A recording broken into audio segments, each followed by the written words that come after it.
Halo, saya Ira dari Ohana Medical. Hari ini saya bersama Dokter Jared dari Connections MindHealth.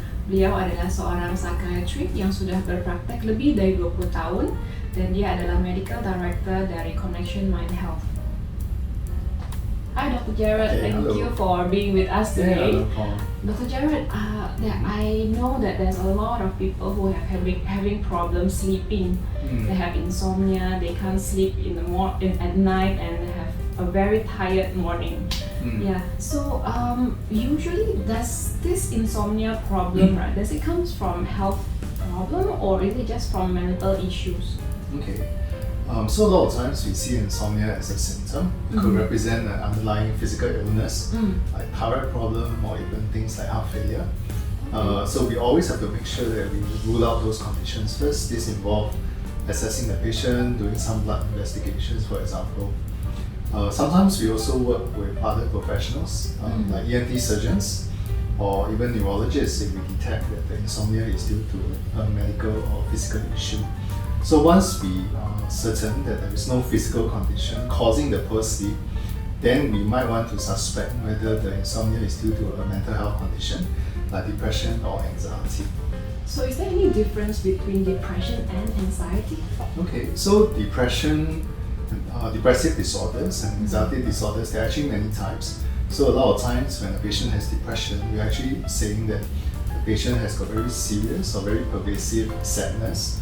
They lose interest in things and they have some symptoms like feelings of guilt, appetite problem, low energy, tiredness, and sometimes they even think about life not being worth living. Whereas a person with anxiety disorders, they usually have a very irrational, long-standing worries about something that is so serious that it impacts their everyday functioning. They have difficulties going to school, they have problems focusing at work, they usually have got some issues in their family life as well. So this is how we tell the difference. So is it something that happens gradually or is it a sudden impact on the person's Okay. I think it depends. There are many different triggers or stressors that can cause a person to be anxious or depressed. So if you think about it, a person may suddenly lose a loved one, and over the course of 2 weeks, they become very sad, they cannot recover from it. And we say that if the sadness is more than 2 weeks, for example, with other symptoms, there's a high likelihood that the person is depressed. Sometimes the stress is very acute, like someone getting into a road traffic accident. In this case, right, they may have a lot of anxiety pertaining to the accident itself. They may have a lot of worries, especially if they get a lot of physical injuries. So that can be quite acute. So we try to differentiate the different types now. So is there any kind of test to decide whether or is it like brain issues or? Okay, so most of the time, as part of the psychiatric assessment, we also do a very thorough history taking and a physical examination. We also will do some investigations if the history and physical examination suggests that there is a medical problem. But a lot of times the history taking is very useful. It tells us how long the problem has been, how intense the problem is, and with the patient consent, we usually want to talk to a loved one or family member that knows the patient very well, as they can reveal very important information about the person's childhood or teenage years that the person himself or herself may not even remember. So do you usually co-manage a patient that comes to you with a psychologist also, or medication is enough for those kind of patients? Yeah, so we collaborate with different mental health or health professionals. I co-manage cases of anxiety with cardiologists. A patient could have a lot of palpitations, like for example, they feel that the heart is beating very fast. And of course, it's very natural that they seek help with a cardiologist, but the cardiologist usually runs a lot of tests, and if they find that there's no problem, they may say that this is anxiety and then they refer to me. On the other hand, as I mentioned earlier, some patients have got thyroid problems. Patients with thyroid problems, sometimes they can present with anxiety, they can present with depression, and if I detect that there's a thyroid problem, I actually work with the endocrinologist to co-manage together.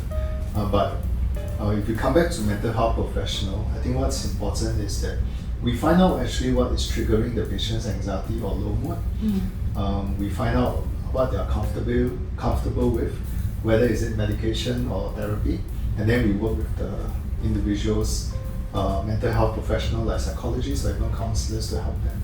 So what's the role of the medication in anxiety and depression? Is it a long-term medicine that they need to take, or is it just to manage the symptoms?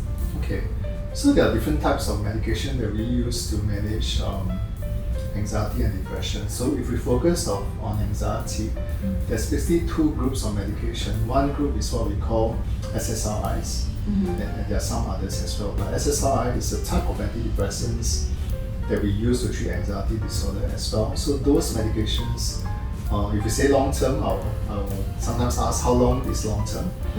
Usually it's about 6 to 9 months, usually. Okay. And they have to take the medication every day. We help to bring down their anxiety level. Of course, in patients with very serious panic attacks, we may want to give them what we call tranquilizers or anxiolytic. These are pills that patients take that will give them very, very quick relief from the anxiety. Those are very useful for patients to get rid of the symptoms quickly. But we always are very careful and we tell the patient, tell the family member, because long-term use of this medication can cause the patient to need more and more of it. It's like a dependence, so we are very careful when we prescribe medications. But both sets of medications, when we use them correctly, working hand in hand with the patient, the family, and the doctor, actually we achieve very good success. Okay. So insomnia is just one of the symptoms for anxiety and depression. Yes, possible. So after that, you need to diagnose what is the cause of insomnia, whether it's from depression or anxiety.